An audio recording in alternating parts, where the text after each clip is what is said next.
un centro europeo de generación de valor para el sector de automoción basado en un concepto de innovación abierta. La atracción de nuevos proyectos,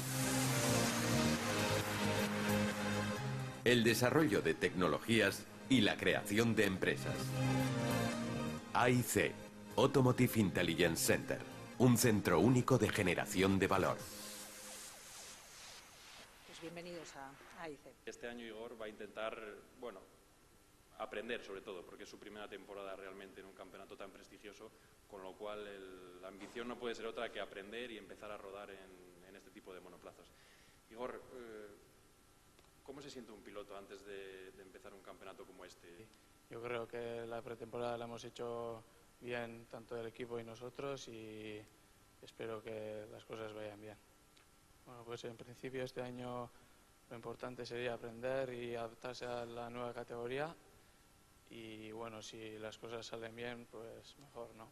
Está claro que todos queremos ganar, ¿no? Pero yo creo que hay que ir paso a paso, y en esos 3 años yo creo que hay tiempo para aprender y poder mejorar como piloto y llegar a hacer algo. Estoy muy contento por la oportunidad que me han dado, y la verdad que el llevar Vizcaya, el nombre de Vizcaya y Euskadi por todos los circuitos, pues la verdad que estoy muy orgulloso, y por mi parte daré el máximo. Director de la Escuela de Pilotos en la que está Igor, bienvenido. La única salida hoy en día es la innovación, es el I+D, y este es un claro ejemplo.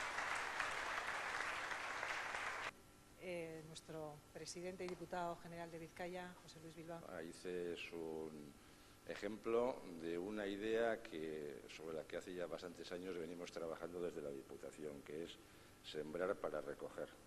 Tenemos una estructura industrial relacionada directamente con el mundo del automóvil, y lo que queremos es que a través del conocimiento, de la tecnología, de la innovación, intentar que nuestra industria siga existiendo dentro de 10, dentro de 20 años. Esto es una operación en términos económicos de capital riesgo o capital semilla, apoyo a emprendedores, pero en un ámbito muy concreto como es la competición del automóvil. Estamos convencidos de que a Igor le va a ir bien. Aupa Igor.